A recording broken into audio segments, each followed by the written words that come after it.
रिमझिम महल के आंगन में खड़ी होती है और दृढ़ आवाज में कहती है कि समीर के साथ उसका रिश्ता केवल मजबूरी नहीं, बल्कि एक सच्चा वचन है जिसे वह हर हाल में निभाएगी। वहीं समीर गुस्से और उलझन में इस रिश्ते को नकारता रहता है, लेकिन रिमझिम उसके दिल तक पहुंचने की ठान लेती है और धीरे धीरे अपने धैर्य, समझदारी और प्यार से उसके गुस्से को शांत करने लगती है। उधर बुआ और मोहिनी रिमझिम को महल से निकालने की नई नई साजिशें रचती हैं, जिसमें कभी उसे बदनाम करने की कोशिश होती है, तो कभी उसकी जान को खतरे में डालने की योजना बनाई जाती है। इसी बीच पेंटिंग बेचने की चाल, पूजा के दौरान जलाने की साजिश और उल्टे फेरों की रस्म के जरिए शादी तोड़ने का षड्यंत्र रचा जाता है। लेकिन हर बार रिमझिम अपनी सूझबूझ से खुद को बचा लेती है और सभी को करारा जवाब देती है।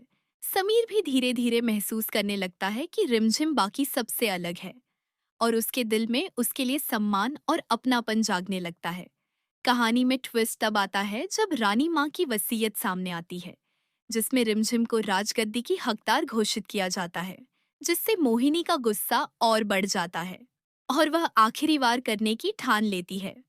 दूसरी ओर रिमझिम समीर के करीब आने के लिए दोस्ती का रास्ता अपनाती है और गिटार के जरिए दोनों के बीच नई शुरुआत होती है, जहां समीर अपने सपनों और जुनून को उसके सामने खोलता है और रिमझिम उसे हर कदम पर सपोर्ट करने का वादा करती है।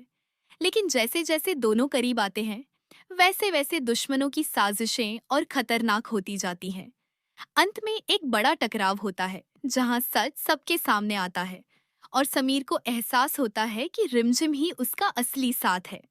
अब फैसला उसे करना होता है कि वो परिवार की साजिशों के साथ जाएगा या अपने दिल की सुनेगा और रिमझिम का साथ देगा।